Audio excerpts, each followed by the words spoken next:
Assalamualaikum warahmatullahi wabarakatuh. Nama saya Lili Taubaria. Saya bekerja di UPTD SD 020 Bonandolok, Mandailing, Natal. Saya akan memaparkan tentang layanan orientasi.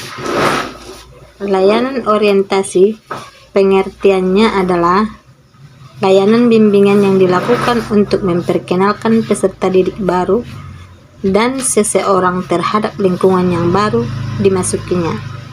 Suasana dan hal-hal yang baru sering membuat seseorang merasa bingung, merasa terkendala untuk melaksanakan suatu kegiatan. Akibat ketidaktahuan atau ketidakkenalan terhadap lingkungan yang baru dimasukinya, itu dapat memperlambat kelangsungan proses pembelajaran kelak. Hal-hal yang seperti ini terutama akan dirasakan oleh peserta didik yang baru masuk sekolah.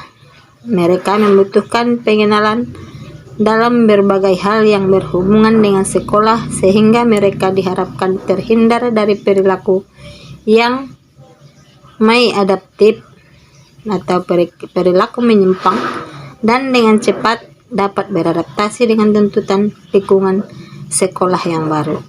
Layanan orientasi merupakan suatu strategi untuk menjembatani kesenjangan antara individu dengan suasana atau objek-objek yang baru. Semakin cepat peserta didik dapat menyesuaikan diri dengan lingkungan baru, maka semakin cepat dia meraih keberhasilan dalam proses pembelajaran.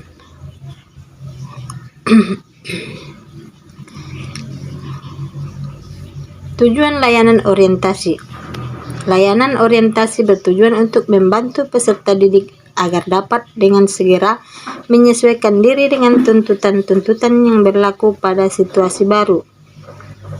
Isi layanan orientasi adalah berbagai hal yang berkenaan dengan suasana, keadaan lingkungan fisik, serta objek-objek yang baru bagi peserta didik.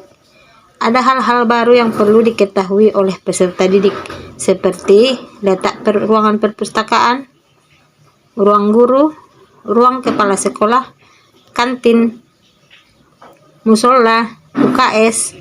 Tidak kalah penting, toilet pun harus diketahui di mana letak posisinya. Bila membutuhkan, mereka dengan segera dapat menemukannya sehingga tidak mengganggu proses pembelajaran. Secara terperinci dapat dijelaskan bahwa tujuan layanan orientasi sangat berkaitan dengan fungsi-fungsi pelayanan bimbingan konseling. Jika dikaitkan dengan fungsi pemahaman, maka layanan orientasi dapat diberikan pemahaman pada peserta didik tentang hal-hal yang baru, di mana hal-hal baru tersebut dapat dimanfaatkan untuk kegiatan yang menunjang pembelajaran. Metode layanan orientasi. Pelaksanaan layanan orientasi harus disesuaikan dengan tingkat perkembangan peserta didik. Ini berarti memberikan layanan orientasi ke peserta didik taman kanak-kanak atau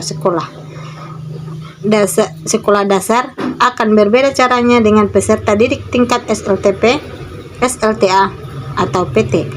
Untuk anak tingkat TK atau SD, peran orang tua mereka perlu dilibatkan. Hal ini disebabkan mereka masih kecil yang belum mandiri sehingga memerlukan banyak bimbingan secara individual.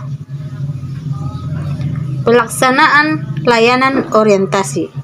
Pelaksanaan layanan orientasi harus memenuhi persyaratan manajemen agar kegiatan tersebut terlaksana secara efisien dan efektif. Yang dimaksud dengan manajemen di sini adalah memenuhi unsur perencanaan atau planning, organisasi atau organizing, pelaksana atau actuating, dan penilaian atau evaluasi. Unsur perencanaan meliputi rencana objek atau materi, apa yang akan diorientasikan, apa alasan memilih objek tersebut, untuk siapa kegiatan, siapa yang akan terlibat dalam kegiatan, di mana objek perencanaan perlu mempertimbangkan berbagai hal baik aspek kondisi internal maupun eksternal. Terima kasih.